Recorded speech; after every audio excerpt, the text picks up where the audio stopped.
ഗാസയിൽ യുദ്ധം അവസാനിപ്പിക്കുന്നതിനായി ട്രംപിന്റെ സമാധാന നിർദ്ദേശങ്ങളിൽ ഹമാസ് ഉടൻ നിലപാട് അറിയിക്കും. ഖത്തറിന്റെയും ഈജിപ്തിന്റെയും നേതൃത്വത്തിലുള്ള ചർച്ചകൾ തുടരുകയാണ്. നിരായുധീകരണത്തിലും അന്താരാഷ്ട്ര സേനയെ വിന്യസിക്കുന്നതിലും എതിർപ്പറിയിച്ചതായാണ് സൂചന.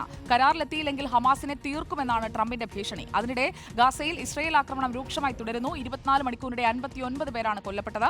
ഫൈസൽ ഹംസ നമുക്കൊപ്പം ചേരുന്നു ഇന്റർനാഷണൽ ഡെസ്കിൽ നിന്ന്.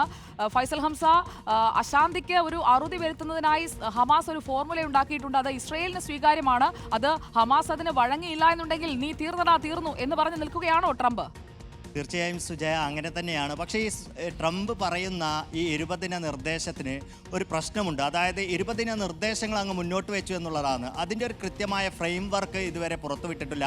എങ്ങനെയായിരിക്കും ഇത് നടപ്പാക്കുക എന്നുള്ള കാര്യത്തിൽ മധ്യസ്ഥ രാജ്യങ്ങൾക്ക് അടക്കം അതിൽ ഒരു ആശയക്കുഴപ്പമുണ്ട്. ഖത്തർ പ്രധാനമന്ത്രി അക്കാര്യം വ്യക്തമാക്കുകയും ചെയ്തു.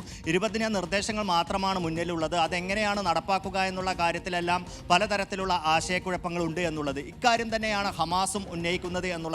പ്രത്യേകിച്ച് നമുക്കറിയാം, ഹമാസിനെ സംബന്ധിച്ചിടത്തോളം അവരെ നിരായുധരാക്കുക എന്നുള്ളത് ഒരു പ്രശ്നമാണ്.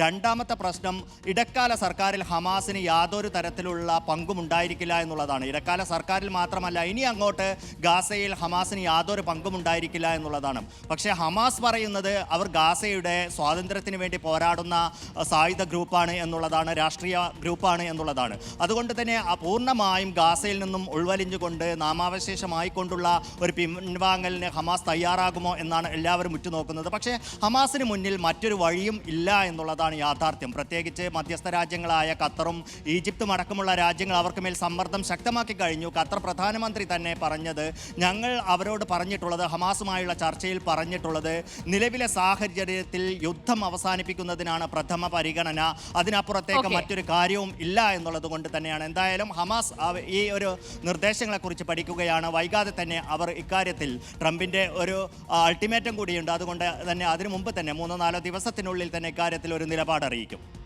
ഓക്കെ, ഫൈസൽ ഹംസയാണ് വിവരങ്ങളുമായി നമുക്കൊപ്പം ചേർന്നത്. അപ്പോൾ ഫൈസൽ, ഈ വാർത്തയുടെ വിവരങ്ങൾ നമ്മളിങ്ങനെ പറഞ്ഞു കേട്ടുകൊണ്ടിരിക്കുമ്പോഴേക്കും ഈ ട്രംപ് എന്തൊക്കെ കാര്യങ്ങളാണ് ഇടപെടുന്നത്, ഇതിനൊക്കെ ഒരു പരിഹാരമാക്കുമോ? ഇതിനിടയിൽ അമേരിക്കയിൽ ഷട്ട് ഡൗൺ വരുന്നു, അങ്ങനെ പല കാര്യങ്ങളാണ് ഇങ്ങനെ വന്നുകൊണ്ടേയിരിക്കുന്നത് അല്ലേ? ട്രംപ് ഒരു ദിവസം ഹെഡ്ലൈൻ ഇല്ലാത്ത ഒരു ദിവസവും ഇല്ല എന്നതാണ് നമ്മുടെ വാർത്തയുടെ ഒരു രീതി വെച്ച് നമ്മൾ നോക്കുമ്പോൾ മനസ്സിലാക്കാൻ സാധിക്കുന്ന